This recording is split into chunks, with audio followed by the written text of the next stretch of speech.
今天将为大家分享猎手炮破视角炮的精彩变化。可以说，视角炮对于我们初级棋友稍微不太友好。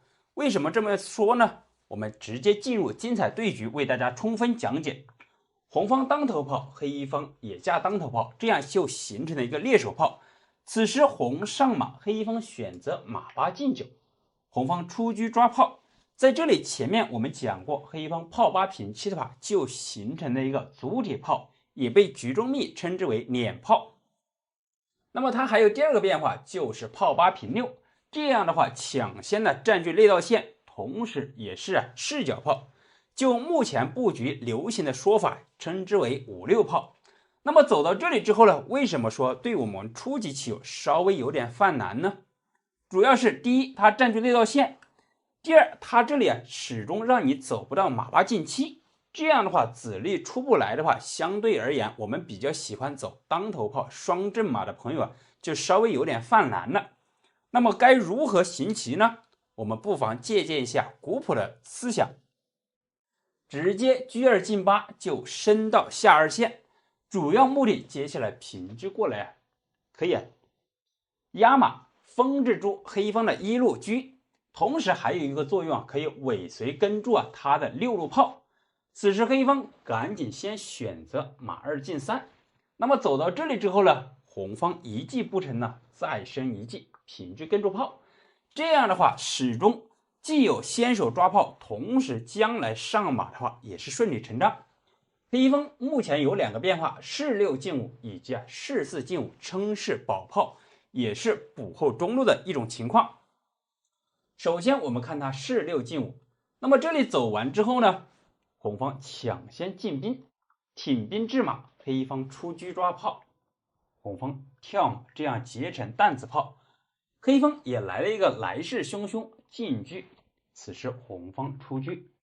那么好了，走到这里之后呢，比如黑方如果走车九平八快速出车的话，红方走炮八平九平炮亮车，将来即便是他车二平三，这里压马的话，红方可以高车保马，这样的话双方还能够继续搏斗。但是黑方在这里抢先平车吃马。那么前面我们有讲过，一旦对方走到这个阵型的话，那么红方就非常的好进攻了。新来的棋友可以把前面的视频内容结合一起观看一下。因为黑方目前来说中组是有一个单马进行防守的话，那势必我们扔个海底炮，这样的话对他来说就威胁满满。首先我们可以说明，他这里有两种走法，先回马吃炮以及先进车吃马。首先我们看他进车吃马的话，这样的话是输棋最快的。此时这里一吃的话，红方炮八平九，那么接下来相信棋友们就知道怎么杀了。一旦车八进九的话，再次平炮打向闷攻，就是个绝杀。此时黑方也没有办法呀，他心想红方这个车逼近九宫，卡在这里太难受了，选择卒七进一，将来有马九进七的话，把这个车赶走。但是红方直接进车过来，打向就是个闷攻杀。此时黑方选择退士，准备弃炮。那么这里红方就不要上当了，如果说你这里退车吃炮，他是可以退马吃着你的车的。那么好了，这里也发挥一下棋友们的思维了。红方在这里是可以巧妙有连江杀的，看看你能不能想得到的。首先我们说明不能退车吃炮，那么能不能平车吃象呢？这个走法也是可以但是稍微延缓了一个脚步。那么我们不妨借鉴一下古朴的走法，直接平炮打象。这里一将军，黑方仅此士四进五，此时马还踩着车炮退一步，这样的话既挡住马腿，同时这里将军，黑方迫于无奈退士。那么好了，走到这里相信喜欢双车错的朋友一眼就能够看出来，车四平六，接下来平车砍士就是个绝杀。黑方也没有办法呀，他比较顽强的也只能士六进五，但是也无济于事，因为红方这里有一个进炮闷攻杀。大家有没有觉得这一套运子的手法非常的行云流水呢？这是黑方抢先吃马导致速败的变化。那么它还有第二个小的分支变化，就是回马先踩掉炮，这里先解决掉后顾之忧，红方进车吃马。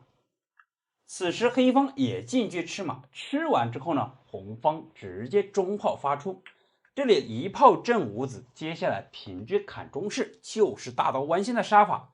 那么走到这里之后呢，黑方也迫于无奈，赶紧车三平四，先守住底线。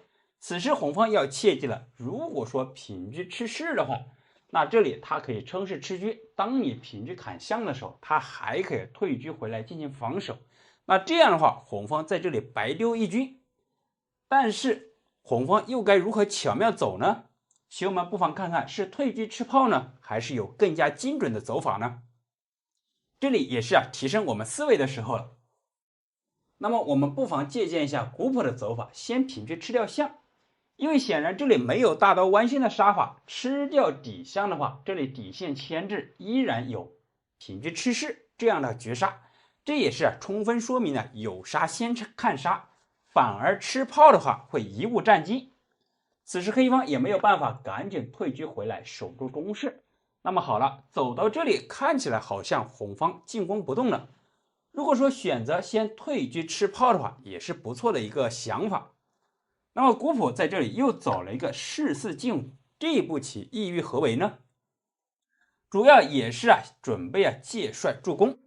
此时黑方也没有办法呀，赶紧出车。那么走到这里之后了，如果说按照我们以前的常规思维，退车吃炮的话，再次出帅也是不错的一个选择。那么可能当我们退车吃炮的时候，黑方有进车先吃我们的炮，那这样的话，通过退炮抓炮的话，再次车甩中路势必还要形成和我们一个交换。但是接下来这一步棋红方可以说是走出了天界的招法，来了一个车7退2。这一步棋意欲何为呢？这不是白送吃车吗？这里显然如果说黑方直接平炮打掉，看起来不错，但是红方帅5平4，这样的话借助弃车抢夺一个先手，那这样的话显然红方一步就是杀，黑方正好利用了有象无处飞的弱点。好，那这里不只能吃，他该怎么办呢？你不吃我的话，我接下来要吃你的中炮，吃完之后呢，进行了平顶贯杀棋。那么面对这样的一个铁门栓的阵型，黑方仅此想到一步，退车吃炮，实则他这里车8进3的话，吃炮也是一样的变化。那么此时红方平车吃掉，吃完之后呢，黑方也迫于无奈，赶紧吃掉，通过弃车暂时缓和一下杀棋。那么好了，走到这里之后呢，红方还吃着黑方这个炮黑方也只能缴械投降了。那么即便是你现在进车守住这个炮，同时这个炮还不能乱动因为你这个炮一旦闪开的话，红方出帅的话，这就是一个再次铁门栓。即便是你这里砍住的话，红方可以兵9进1，挺兵制马，将来在兵5进1的话，冲兵过河，再次有马5进3的话，全力压境的话，黑方也是招架不住。由此可见呢，红方在这里通过弃子战术是连连让黑方落入陷阱，抢先攻杀。我们继续返回到先前的局面，继续看他士4进5的变化。心想这个变化稍微比较顽强一点，那么此时红方又该如何行棋呢？兵7进1，同样是挺兵制马，黑方快速出车抓炮，红方马8进7，此时大军压境。那么走到这里之后呢，红方车9平8，黑方如果说稍微想走得稳重一点的话，车9平8快速出车，这里形成一个牵制。即便是红方炮8平9的话，平炮亮车的话，它可以平车压马。那这样的话，红方再次高车保马，这样呢，双方议成了军事，还可以势均力敌。但是黑方在这里依然是故技重施，那继续走了一个车2平3。难道前面失败那么多次还没有惨痛的教训吗？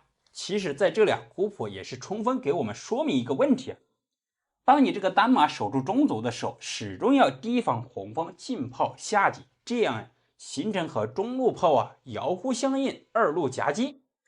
同时也说明了你平车过来压马的话，对方采取一个弃马战术势必把你这个车引诱到一个偏僻的地方。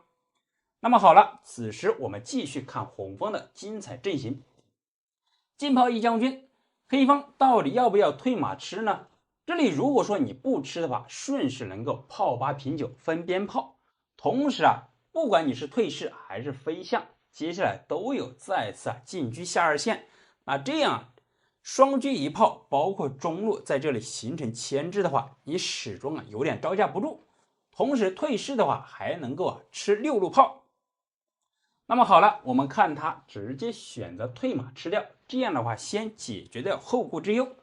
此时吃完之后了，黑方就后悔了，红方进去吃马，这里一吃平车砍象，就容易遭到杀棋。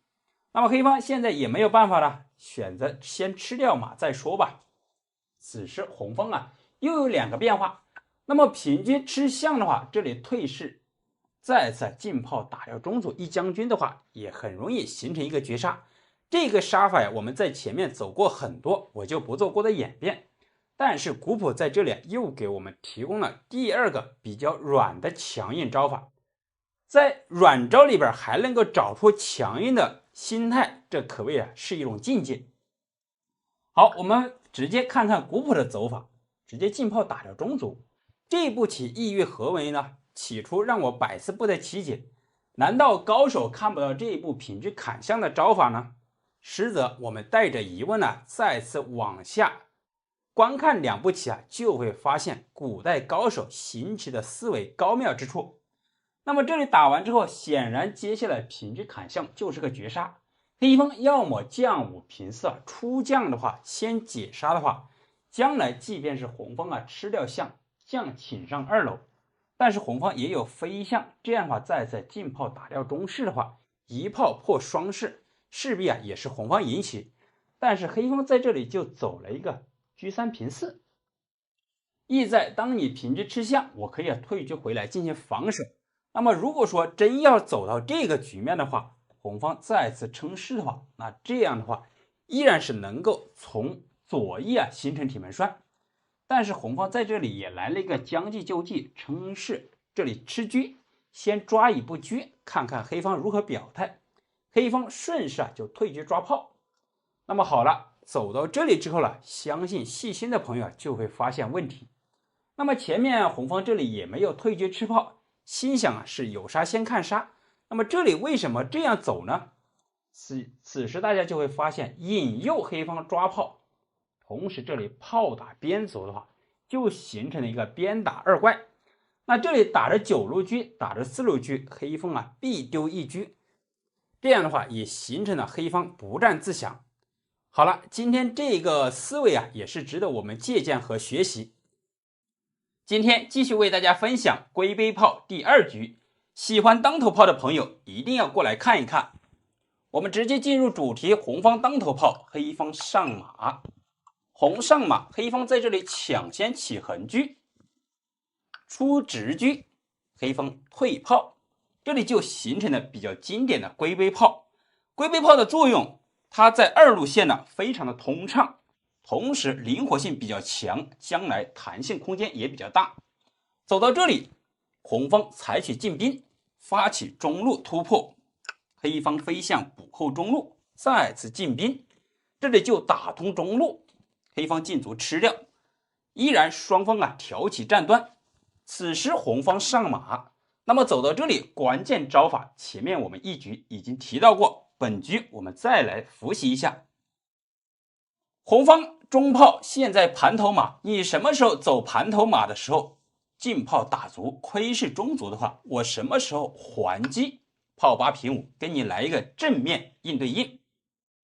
前面一局选择马5进4，本局采取马5进6。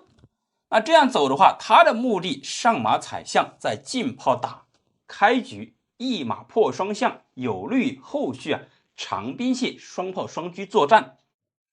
当然黑方要选择上马挡枪护住象。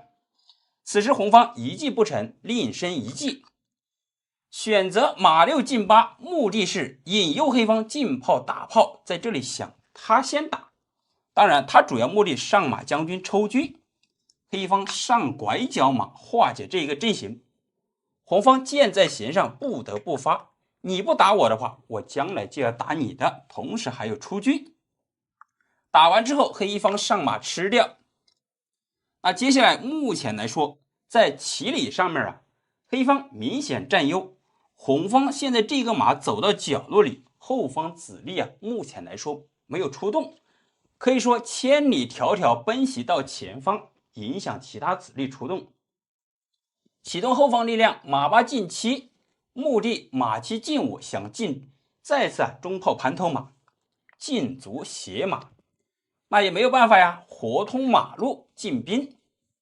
接下来黑方上马，这步棋既亮出中炮给卒生根，同时也是上马窥视红方的中炮，进车巡河牵制。此时黑方启动后方力量，车一进一的话，快速出横车，黑方也出车，平车占据那道线。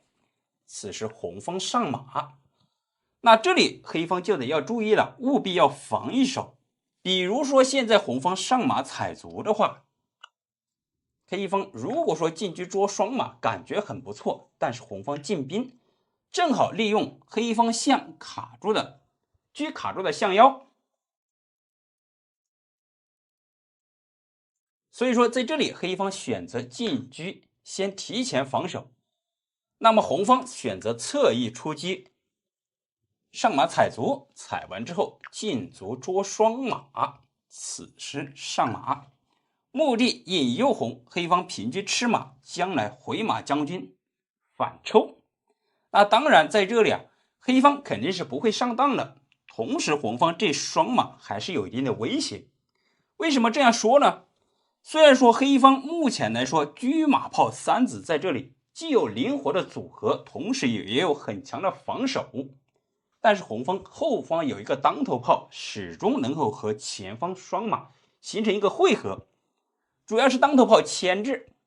那黑方必走之棋上马踩掉当头炮，这样的话减轻威胁。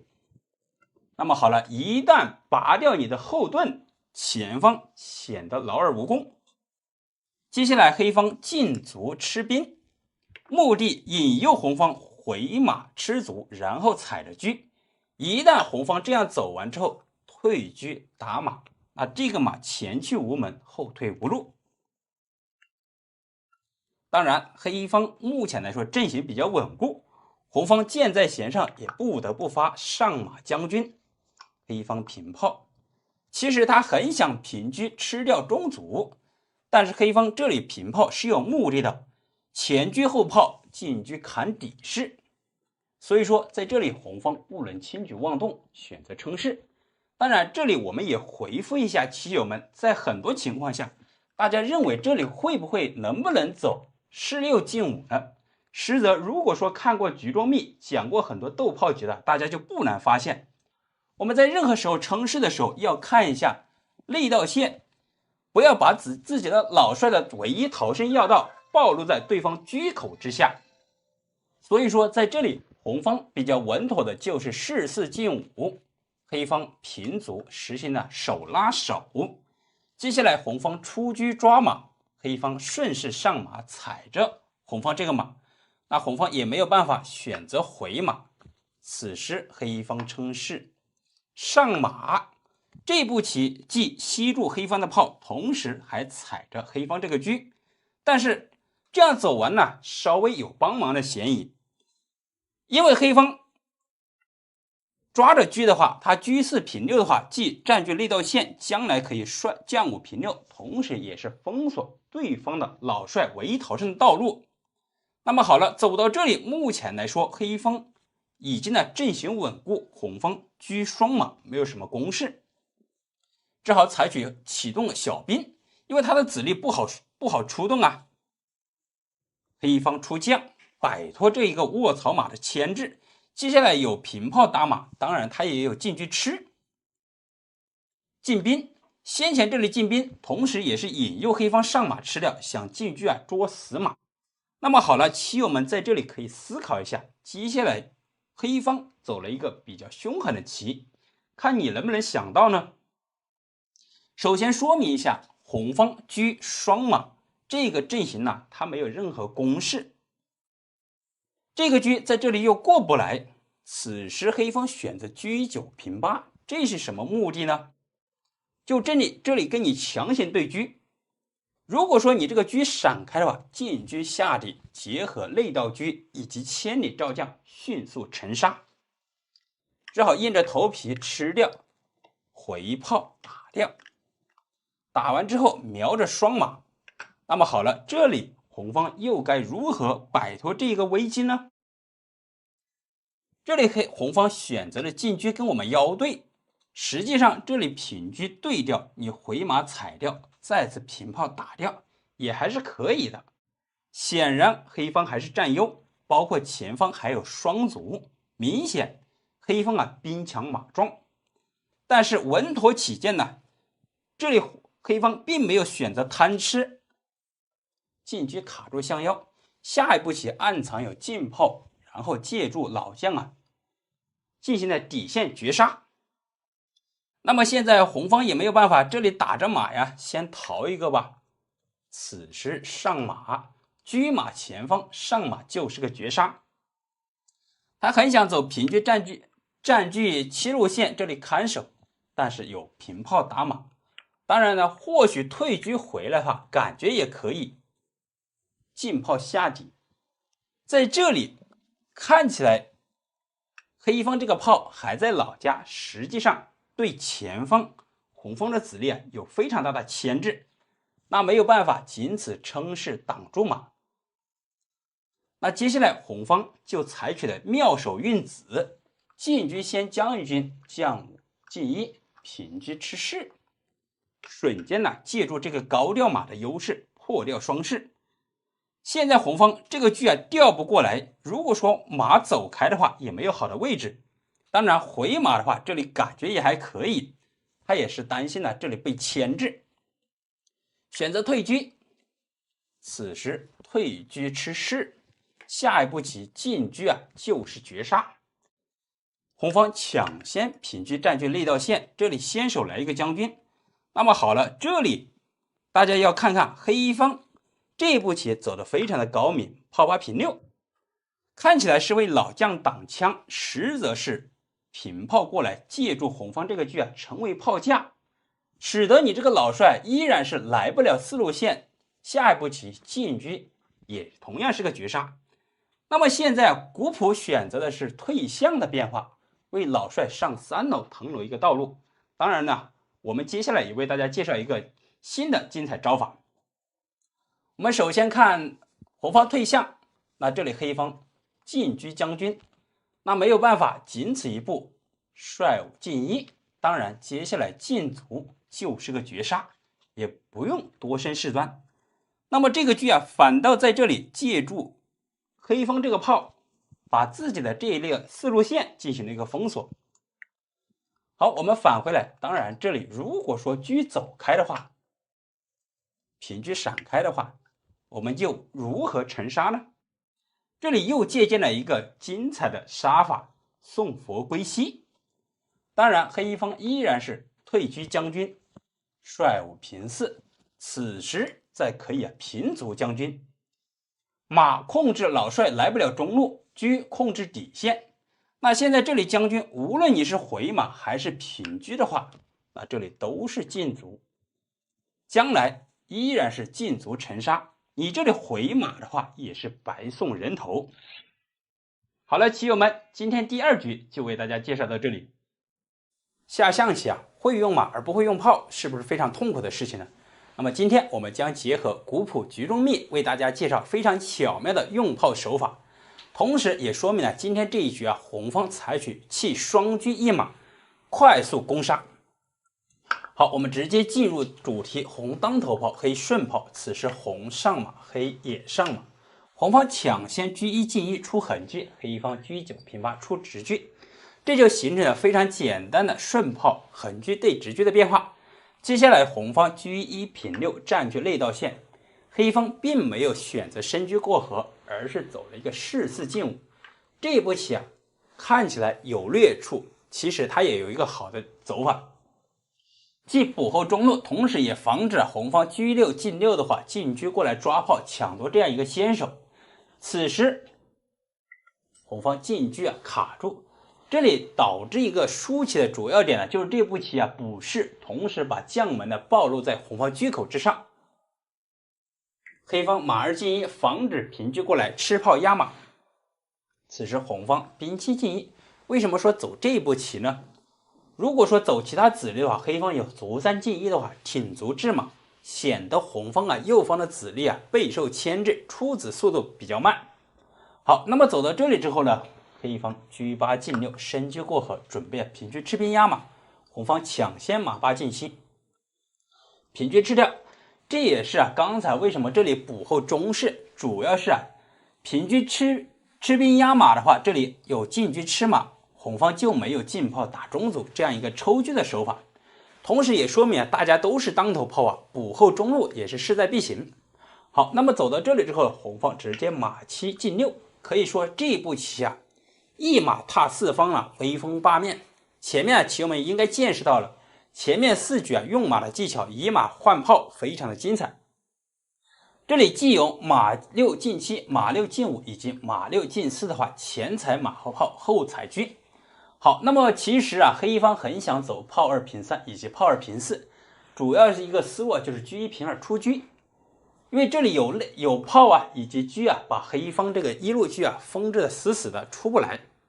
但是走那个棋之前呢，他还必须得走一个卒7进1，防止我们上马前踩马后炮，后踩车。好，那么走到这里之后了，红方又该如何抉择呢？前面我们有一计不成呢，再生一计，直接马6进7的踩掉3路卒，再次马7进5掉中炮，这个手法非常的精彩，棋友们可以结合前面4个视频一起观看一下。本局我们为大家介绍新的变化，兵9进1。这步棋看起来好像微不足道，实则为后续的出车做了一个非常好的铺垫。那黑方目前来说，其他子力也不好开展，而是选择了一个卒7进1，可以说是这步棋应该是一个败招。比如走炮的话，或者是选择快速出车这样一个思路稍微好一点，也就这步棋稍微有点配合的嫌疑。此时红方依然是兵9进1，黑方进卒吃掉，吃完之后进车。那么这里红方显然通过巧妙的对调兵卒迅速达到一个出车车战棋和要道。那么走到这里，黑方又该怎么走呢？他很想走炮2平3以及炮2平4。首先我们今天看他炮2平3的变化。那这里一走的话，显然他想出车抓炮，此时红方不给他机会，直接平炮平车，这里封着住。那黑方目前来说其他子力不好开展，这个车在这里刚才通过进卒的话，又把这个车自己好像有点压制，选了一个卒7平6，也是想接下来这个卒在这里有一定的威胁力度。恰恰这一步棋一走完之后呢，红方就采取了直接一个爆破进攻的手法。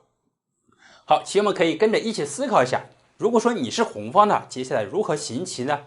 如何采取有效快速突破呢？此时红方就直接来一个上马踩着中卒，黑方马踩不踩呢？如果不踩的话，我这里踩着你这个炮直接上马踩掉，此时红方进炮打掉。这也是刚才黑方一看呢，你红方是不是失算了呢？你这里打完没有将军呢，我这里顺势进去就把你这个马给吃掉了。显然红方现在双车双炮，黑方双车双炮马，黑方进多一大子，这里还咬着红方这个炮，是不是红方失算了呢？接下来红方刚才通过弃子的话，是有非常强硬的攻杀手法。棋友们看看你能不能一眼看出红方这里有杀棋呢？也可以暂停一下手机屏幕。好，我们话不多说，直接为大家走出来。红方弃车砍掉马，这步棋是不是突破你的思维呢？很难以想象这里就敢弃车黑方怎么办呢？这里有进车直接吃掉，当然还有第二个古朴没有走出的变化，我们通过人工智能拆解平车吃炮，形成一个4车界面的手法。首先我们看它直接进车吃掉，此时不仅弃掉一车，再弃一车，平车砍中士，这一将军，黑方怎么办呢？如果不吃车的话，出帅的话，出将的话，这里进炮下底绝杀，忍无可忍吃掉，此时为时已晚，进炮绝杀无解。大家有没有觉得红方啊，目前来说弃双车，而且一马采取一个有效前方快速攻杀，非常的精彩呢？好，我们这里返回来，当然了，这里还有第二个比较巧妙的变化，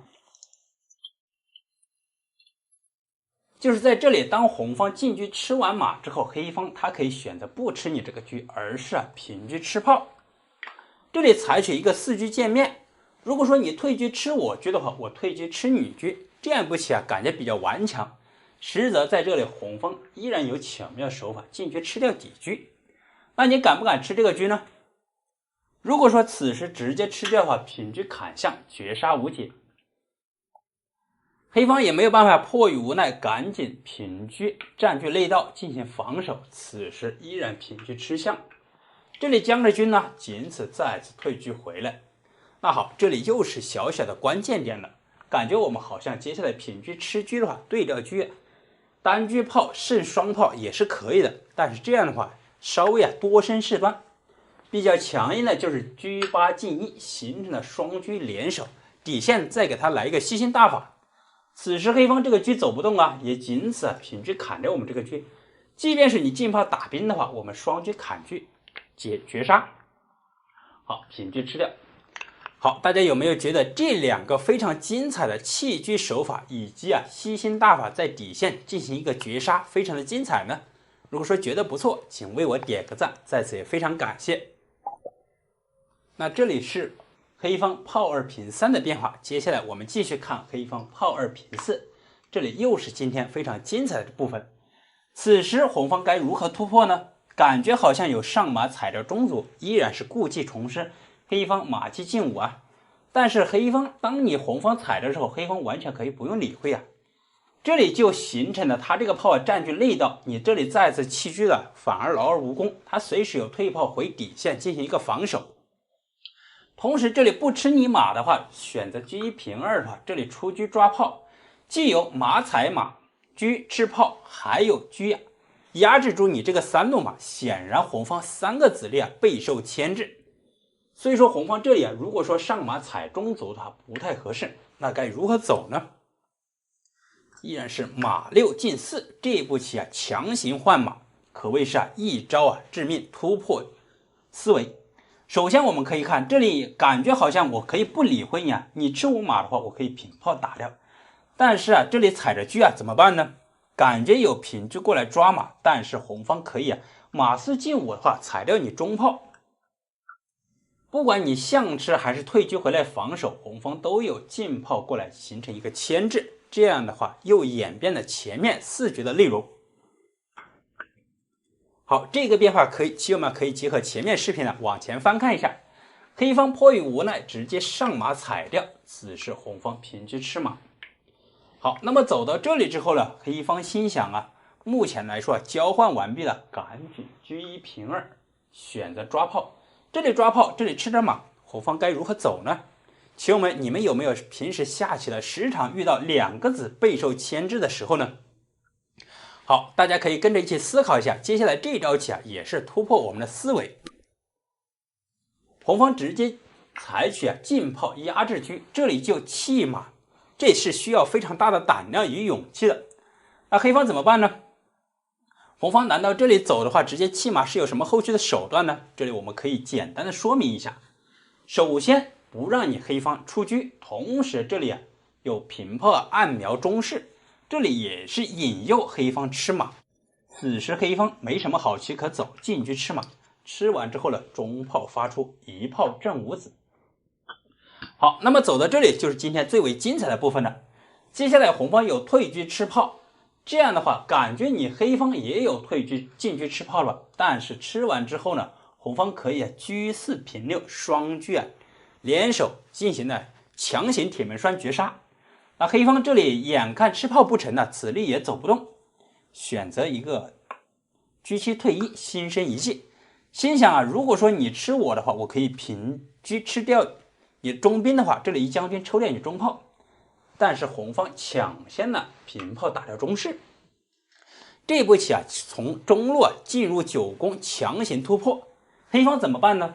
士6进5的话，如果是吃掉的话，平车砍中士的话，车占花心的话，内道车下着就是双车错绝杀，也没有办法啊。所以说他选择平车吃兵，先抢夺一个先手。这里一将着军呢，红方士4进5。好，那么走到这里又是非常关键点的时候，黑方面临着红方啊，既有中炮、双炮形成弹子炮，同时啊内道有双车，这样的话很容易进攻绝杀。比较强硬的就是帅5平4，这样一走的话，黑方眼睁睁的看着进车下着进行绝杀。你这里退车砍炮了，他依然打回来，显然得不偿失。怎么办呢？进车啊形成双车联手。其实这里还有第二个变化，就是卒7进1的话，将来也是准备啊平车形成一个交换，把我们这个内道车赶走。那这样一走的话，显然他就暴露了他的思维，准备啊双车，既跟我们对车，同时啊要占据内道，赶走我们的4路军。啊，红方又该如何突破呢？这里又是今天突破思维的手法，炮5平2，这步棋可谓是妙到好处，既中路将军，同时也是有移形换位，准备从底线进行了突破。那黑方怎么办呢？第一个退车吃炮，显然红方这个炮没有跟。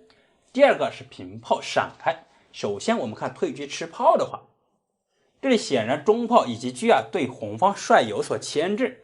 这里红方要注意不要着急进炮。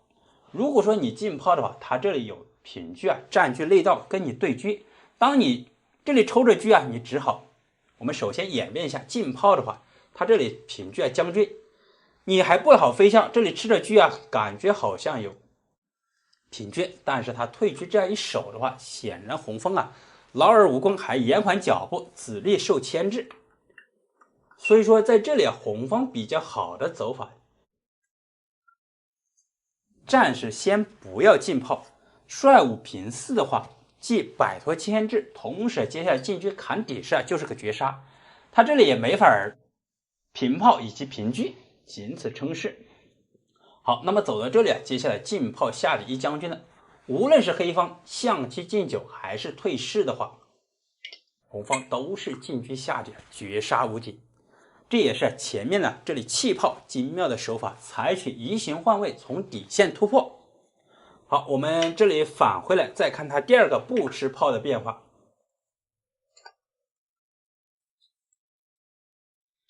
当红方平炮过来的时候，黑方不吃炮的话，但是他要解将炮5平8，既盖住我们这个炮，同时摆脱中路的将军，还有一个进炮下底这样一个手法。刚才帅5在原位那红方又该怎么走呢？此时这里来了再次一个弃炮，黑方敢不敢吃这个炮呢？如果不吃的话，红方平车，接下来平车这里一将军的话，只能称是容易形成平顶贯杀棋，也仅此再次退车吃掉。这里红方采取巧妙的移形换位结合弃炮的手法，打破黑方双车联手。双车一旦不能同线，不能跟我们对车的话，此时再来一个帅5平4，眼睁睁的看着我们进车下底砍士绝杀。此时他这里将军也是为时已晚，来不及，他没有杀棋我们可以看称士，再次进炮下底将军，即便是退士的话，依然是进车绝杀无解。好，大家有没有觉得今天的弃车的手法，用炮10字炮杀法，同时还有这里采取弃双炮精妙手法，非常的精彩呢？如果说觉得我讲的还可以，对你有所帮助，欢迎点赞、评论区交流。在此，小刀也非常感谢各位热心的棋友。各位棋友，今天我们继续左马盘河第6讲，我们就快速走到棋局的分界点，快速排兵布阵。红方出车，黑方也出车，进车过河，黑方上马。走到这里，接下来有进卒形成两头蛇之势，红方抢先兵7进1，既挺兵制马，同时也是为马8进7活通马路做准备。黑方上马，红方也上马，这就形成了当头炮过河车，左马盘和基本的对抗阵型。接下来黑方走的比较稳重，车一进一，形成一个快速出车。那现在红方打通中路进兵，因为黑方的中路还是比较薄弱的，这也是中炮盘头马主要一个进攻思路。那么走到这里之后呢，黑方挑起战端进卒，既吃着兵又回马踩着车，抢夺一下先手。红方比较好的走法就是车二平四跟住马，黑方进卒吃掉。这里就看红方如何抉择交换。如果说你直接吃的话，这里吃完之后有一个小卒的优势，同时将来有车一平七的话，形成双车炮，包括前方有一个先锋卒的话，这里是有一个很强大的进攻优势。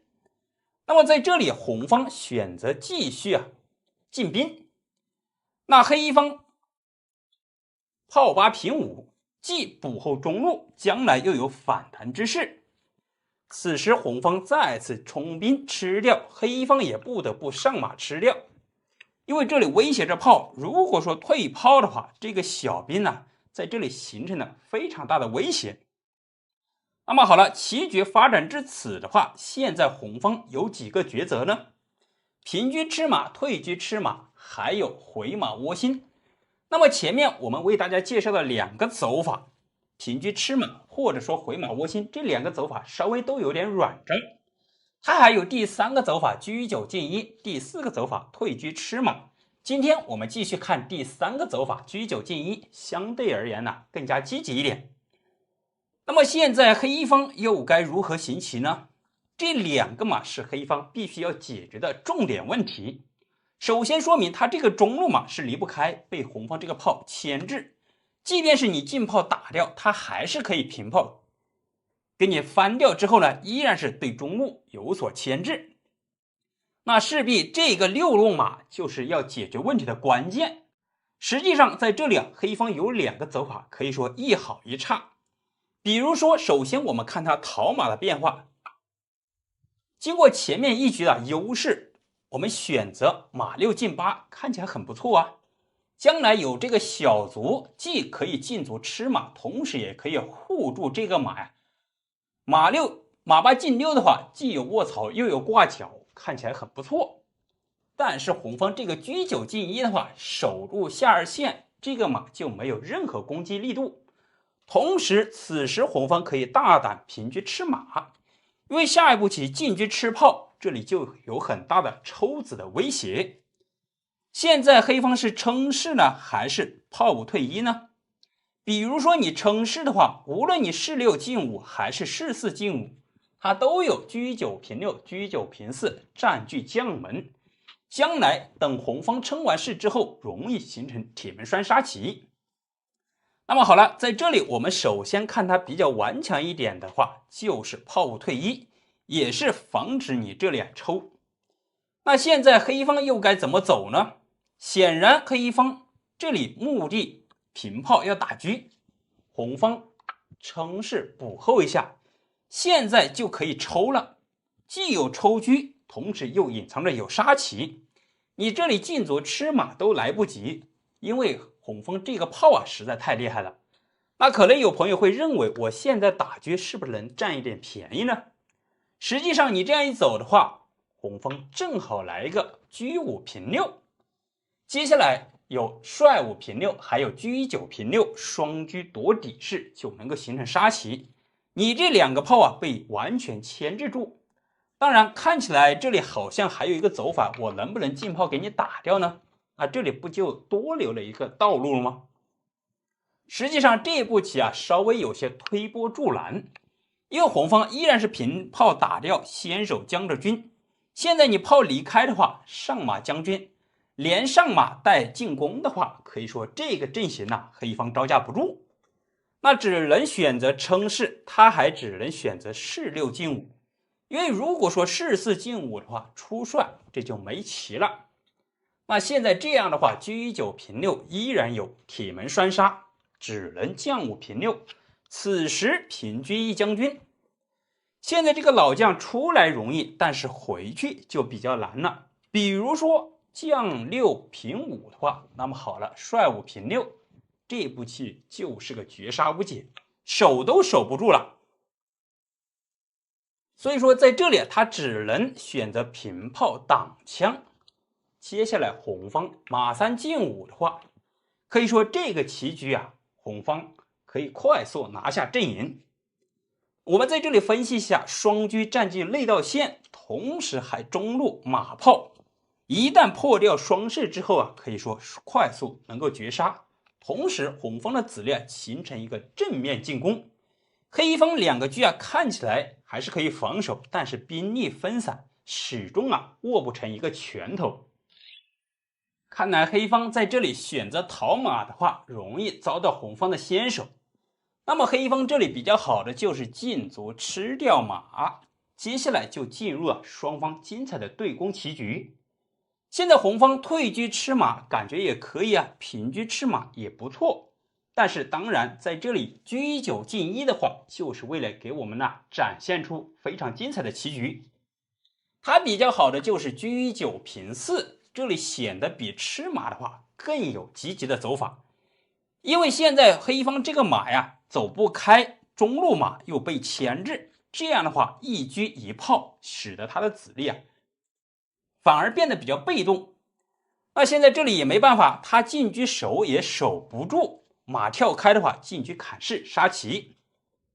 那没有办法，黑方最好的走法就是车8进3，目的是对掉这个车。那现在红方要不要对呢？对完之后会不会占优势呢？实际上这是黑方最为期待的走法。比如说平车对掉，黑方回马吃掉，看起来红方有进车捉双，实则黑方上马的话，这里相位马进可攻退可守。现在这里踩着车，平车吃完之后还有很大的威胁。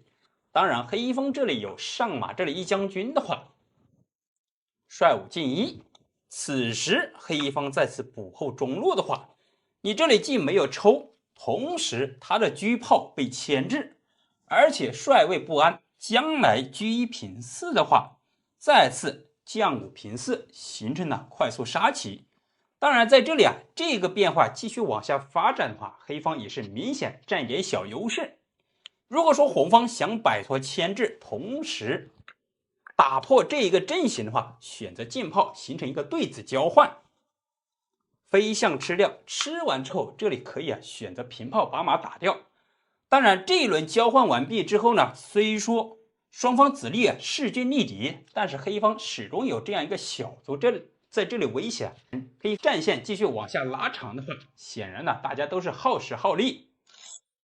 经过演变，红方主动吃车的变化不占任何便宜。那他比较好的走法就是进车吃马，先吃你一个占点小便宜，同时形成霸王车。那这里还有杀棋，黑方也不得不选择交换，进车吃掉。吃完之后，这个中路黑马依然是无处可逃。那黑方想保住马的话，仅此炮2进1。那这里走完之后，红方又该如何进攻呢？看起来马7进6很不错啊，实则这步棋是容易走出败招。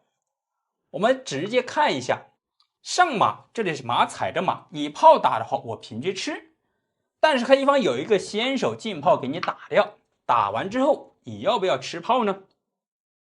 如果说上马吃的话，我这里可以退炮形成空头炮，将来快速出车的话有一定的攻势，你的车马反而被我这个炮形成牵制。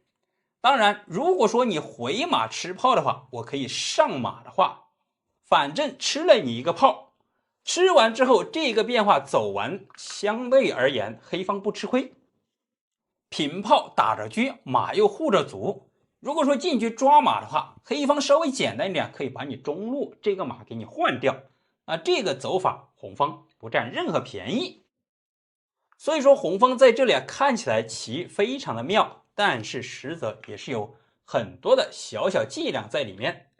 他比较好的走法就是现在这个炮守住这个马，那他这个炮2路炮势必就能够成为我们进攻的方向。那红方选择冲兵，这步棋就来势汹汹，能够打破你这个阵型，使得黑方比较被动。那么黑方又该如何四两拨千斤，妙手化解呢？这里就出现了车一平3尤为重要。现在红方这个兵呢，也是箭在弦上，不得不吃。因为稍微疏忽的话，黑方称势之后，这里既有跳马将军，还有上马吃兵抢夺先手，这里还带着抽车。所以说红方选择直接冲兵吃掉，这里也给黑方设计一个小心思。那么这个棋局按照我们常规思维的话，肯定是进车吃兵。但是这样一走的话，就很容易受被动。我们不妨演示一下进车吃掉的话，那么好了，这个车拉住了你这一串，此时红方可以上马，马踩着马，马还踩着车。首先说明车不好离开呀，这里丢着子吃着串，那你看起来能够车3平4。马一旦跳开的话，你进车砍底士，这里将军先弃后取，再有炮打车，看起来很不错。但是红方在这里可以先来一个等招，这个马不动，不给你砍底士的机会，平炮打掉卒，打完之后，这里就很明显了，你的子力备受牵制，然而红方呈一个进攻状态。那么现在黑方想摆脱这个局面的话，就只能选择进车吃交换。这里即便是交换的话，黑方也是容易丢子吃亏。那么现在这里既有进车吃炮，同时又有平车吃炮，看起来这个车走不开呀。那么现在你是要退炮呢，还是要乘势补后中路呢？实际上这两个走法都不太合适。比如说你退炮的话，这里进炮先给你打掉，打完你吃不吃的话，我这里都有平车吃你这个炮，你逃炮的话，我这个炮也能够逃开。这个棋局发展呢，红方显然多一个炮，红方占优。那么当然在这里你如果说称势的话，那更好，进炮打掉炮，先手将军无论你象飞不飞炮，都有平车再次吃你这个炮。那这样的话，同样形成交换的话，黑方显然会多丢大子，棋局发展也是红方能够占优，锁定胜局。看来红方这个小兵还不能随便去吃，那么黑方又该如何抉择呢？这里显然子力非常的被动啊。其实在这里只需要一步缓招，比如说你平兵吃炮的话，那我进车吃马，你吃我马的时候，我平车吃炮，形成一个交换，这样棋局发展下来了，相对而言会形成一个和局。那么黑方比较稳妥的就是此时士4进5，把主动权交给红方。红方现在如果说平兵吃炮的话，那这里和前面交换呢相差无异。那他这里还有另外的走法，就是此时选择上马。其实这里如果说上马的话，我们首先看刚才这一步补士的话，就显得格外重要。这个马一旦跳开的话，无论跳到哪里，既有抽，同时还有平炮打车，把这个车给抽掉了。所以说当黑方称势补后中路的时候，这个马就能够抽子，红方也不得不先发制人，进炮直接给你打掉。黑方飞象吃掉，此时平兵吃炮呢，还是平炮打卒呢？实际上这两个变化走完之后，都会形成和棋的局面。那么我们可以看，在这里平兵吃炮，进车吃马，依然是再次吃子。所以说红方比较好的就是平炮打掉，黑方进车吃兵，这里吃完之后依然还有一定的牵制。那么接下来红方比较好的就是马7进8，如果说马7进6的话，这里上马踩掉又护着这个车，显然红方丢子。现在上马踩着车，黑方选择进车吃马，形成交换，红方平车吃掉，黑方吃马。好了，棋局继续往下发展呢，双方都是士象权单车炮，这个走法相对而言比较积极，而且在最后的残局攻杀里面呢，还是有很多技巧了。好了，棋友们，今天这局就为大家分享到这里。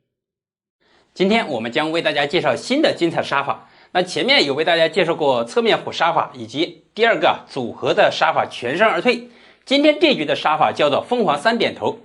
好，我们直接走到开局。那前面呢，我们就不做过多讲解。双方啊形成个对称子力啊出子。那红方上马，黑方也上边马。红方出车，黑方出车保炮，进车巡河。那么此时啊，黑方也走模仿棋，出车抓炮，红方平车守住。那再次啊进车巡河。那走到这里之后呢，红方行棋，红方啊借助啊先手之力啊，直接选择了兵9进1。那么接下来就有马9进8的话，借助这个2路车以及啊8路炮进行的把他这个车啊打得很可怜，非常的尴尬。那黑方啊选择了提前避让，直接车2平6，同时也是啊占据重要的内道线。此时红方依然是跳马上来，那么接下来直接就有马8进7踩掉3路卒。这个卒一旦踩完之后呢，那么接下来红方的车炮子力显得比较通畅。其实啊在这里黑方也有卒9进1，但是黑方在这里想着与其走一样的棋，不如啊先防守一步，因为红方这里是先手的话，必定是占据有一定的优势。那走到这里啊，红方直接将计就计啊，兵7进1，就招惹一下黑方，看黑方是否上当。此时如果说直接卒3进1吃兵的话，红方啊直接平车杀过来。大家相信球们一看呢，双车马炮4个大子啊已经集结到一块儿。而黑方的右侧啊，就是一个势单力薄的一个单马在这里进行防守，那势必啊在这里会形成一个突破攻杀的行为。那肯定呢他不愿意啊，直接选择了炮8平7。你之所以敢冲兵的话，完全是因为这个2路车啊给这个小兵撑腰。那我们直接平炮的话，既有这个7路炮瞄准了我们的3路象，3路底线呢准备从3路采取进攻。同时还有啊，跟我们进行对车。如果红方直接对完之后呢，那显得黑方这个巡河车啊，在这里占领了军事要地、军事高地。那显然呢，黑方啊是非常的有优势的。所以说，在这里红方啊直接车2平6，采取避让措施。那走到这里之后啊，黑方直接车8进8，先卡在这里。那么接下来就有进炮打兵，然后打底象将军。那此时红方啊如何化解呢？直接炮5平7，调转枪头，既从3路进攻，同时也是为象3进5提前腾出一个道路。那这里我们要充分说明点，黑方之所以在现在就没有开始进炮打兵的话，完全是因为象棋古语开局炮不侵发，所以说他在这里走了一个卒9进1，也是启动后方的力量，加强前方的火力增援。那行棋至此的红方啊，直接进炮打掉3路卒，就挑起战端，就看黑方如何表态。那黑方一看呢，打着象啊，先飞走吧。那此时啊，这里还飞着炮，照常理来说啊，我们这个炮啊要避让一手，就有炮7进1的话压住马，但是在古谱这里就走的兵行诡异，直接采取弃炮，马8进7。那前面我们有讲过，接下来黑方啊有3个思路的变化。第一啊是直接象1进3飞炮，这里一吃的话，被我们直接扔一个底炮了，最终啊形成了一个侧面火的杀法，非常的精彩。而且这个杀招啊也是引蛇出洞的一个惯用手法。那么这是第一种。第二种呢是采取先不吃，直接马9进8，既呢活动自己的子力，同时啊也静待时机，也是同样被我们一个组合拳打的是连连败退。那这是2种方法，棋友们可以结合前面2个视频一起翻看一下。那今天我们就为大家介绍比较顽固的第3个走法，士6进5。因为红方老有直接进炮下底这样一步棋，这样走完之后呢，他的目的是先稳固防守，接下来是即便是你进炮的话，他还有回象进行回防。那怎么办呢？此时我们要根据这个阵型来分析一个情况。黑方他这个3路马是这里一个非常精髓的一个子力，所以说红方直接进炮打掉马，打完之后呢，那你这里就必须得打过去吧，黑方打掉。那走到这里，刚才打掉之后呢，交换呢就是为了这个8路炮进底作为提前一个铺垫。那这里一将军的话就有2种走法，古谱就为我们演示了直接象1退3的变化。其实在这里还有一个炮3退2的变化并没有演示，稍后呢我们也为大家分享一下。首先我们看他退象的变化，那很显然呢，这个阵型呢比较稳固。那怎么办呢？红方直接车8进8，先卡住。这里也是抵达呀二线，我们5个大子全部集结到这里，势必会有一定的攻杀。那眼见于此啊，黑方这个2个车啊也调不过来，他也没办法防守，直接采取了直接平车吃。那你吃我的，我们这里平车吃你的，那现在就成了一个对吃的状态了。首先我们说明了黑方这里是不好撑开的，因为撑的话我们吃底士，同时他也不好出将，出将的话平车砍中士的话就车做花心的话，这就非常的厉害了啊。此时啊红方先吃掉象，吃完之后一退车啊就是个绝杀，黑方将5平6。之所以刚才他在这里吃马也是为了一个后续的巧妙手段。此时我们可以看到黑方在这里是有杀棋的，所以说红方啊直接先退车吃炮1将军，黑方仅此将6平进1啊一步，再退炮1将，再退下去。这里我们也说明一下，这里为什么没有撑士的把士撑开呢？如果说你撑士的话，很显然这2个士啊原本是连接的好好的，把这个老将啊防守在一边的话，相当于这是一个城墙。如果说你这个是撑开的话，反而有利于他这个车马双车马左边进攻不动往右边调来进行的针对他右边空虚采取进攻。所以说他直接退将。那此时红方直接选择了士6进5，先稳固一手。那么接下来黑方直接进炮打掉，这里1将军，那这里就得注意了，棋友们。你在平时下棋的时候会不会犯这样的一个错误呢？就直接上象啊。如果上象的话，直接进车的话，铁门栓绝杀，因为他这个老将已经出来了。那比较好的就是直接平帅出来，摆脱你的牵制。那走到这里之后呢，显然呢，接下来红方如果说直接车7平3的话，一吃象的话，那这里就迅速能够成杀了。同时他这个老将也上不来呀，所以说他仅此象7进5比较顽强。好，那这里就接下来2步棋就能够绝杀了。那棋友们可以仔细思考一下，如果换作是你的话，这里这个妙杀你能够看出来了吗？可以暂停屏幕先想一下。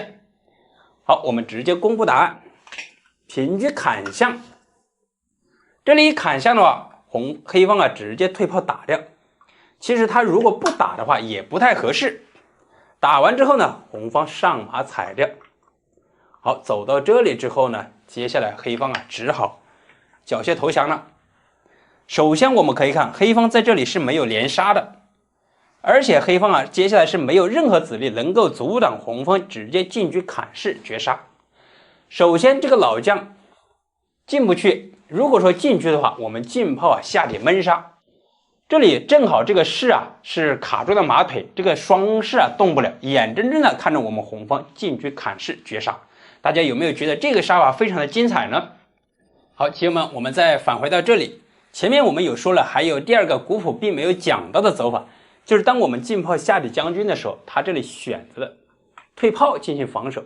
那退炮我们又该怎么走呢？那么这里之所以古谱并没有演示这个变化，是因为他感觉如果退完炮之后呢，反而把红方的这个马给松绑了，红方这个马就能够发挥出非常大的作用。那么此时我们既有上马踩象，同时还有直接依然是故技重施，车8进8来卡住。那么这里就有一个隐藏的杀法，这也叫大刀剜心凤凰3点头的杀法。那么此时我们可以看如果说黑方仔细不观察的话，他这里显然不能出将如果出将平车砍士的话，依然有进车砍底士绝杀。假如他这里进车过来抓马，或者说平车抓马走闲的招的话，那么我们这里可以直接平车砍掉中士，这里1将军。你这里如果说将5平6进车绝杀，仅此吃掉。那好，直接进车1将，那只能退，因为这个马在这里再次进车1将，将5进1，再次退车1将的话，绝杀无解，退不下去了。那由此可见呢，刚才这里这个杀法组合马和炮起到了非常关键的作用，这也被称之为这个车进一下点一下再点一下，一共是点了3次有类似于凤凰三点头这样一个美称，所以说这个杀法也是非常的精彩。那明知道不能进车过来吃马的话，又该如何化解呢？那这里首先我们的说明一点，主要是刚才这个退炮挡炮的话，这样的一个变化了，把红方的这个马呀给释放出来，这个马起到关键作用。那比较顽强的就只有炮5平3了，把这个马腿给挡住，这样的话就没有这个杀棋了。那此时我们依然有进车，接下来就有平顶冠的杀法。那黑方仅此退车回来进行防守。那走到这里之后呢，我们这里一计不成了，再生一计，显然不能砍中士平车过来抓双炮。那黑方也没有什么办法，直接进炮打掉，这里还打着车。那此时再次上马踩掉。好，那么走到这里之后，大家一看就一眼而明了，红方是兵强马壮，那这里接下来有吃双炮，即便是你这里飞象的话，那么我们先退车吃他前炮，那后炮也是指日可待。同时我们接下来有跳马卧槽将军，那这个杀法也是非常的犀利。我们子里有攻势，反而黑方呈一个防守状态。那接下来只是时间问题赢棋也是在瞬间就能够解决的。好，今天这个凤凰三点头的变化以及组合的杀法，大家有没有学到呢？如果说觉得不错的话，欢迎给我点个赞，评论区交流一下，非常感谢。